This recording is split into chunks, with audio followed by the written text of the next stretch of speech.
Un taxi volant dans le ciel d'Île-de-France. Ce devait être pour le début des JO. Ce sera finalement pour la fin. Oui, pour ce matin, un vol qui ne se fera pas comme prévu au-dessus de la Seine en plein Paris, faute d'avoir obtenu la dernière certification, mais du côté de Versailles, une zone moins dense, un parcours du combattant pour y parvenir entre la réglementation très stricte à respecter et des recours en justice de la part d'élus parisiens. Aurélien Fleureau.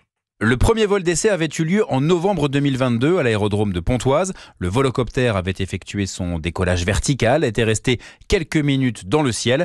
À l'époque, l'ambition était d'avoir 2 lignes pendant les JO, différents trajets en région parisienne avec un pilote et un passager à bord. Mais malgré de longs mois de travail acharné pour obtenir le Graal, la certification, l'Agence européenne de la sécurité aérienne n'a finalement pas donné son feu vert et même le seul vol programmé au-dessus de la Seine au départ d'Austerlitz a dû être décalé à cause d'un problème de moteur.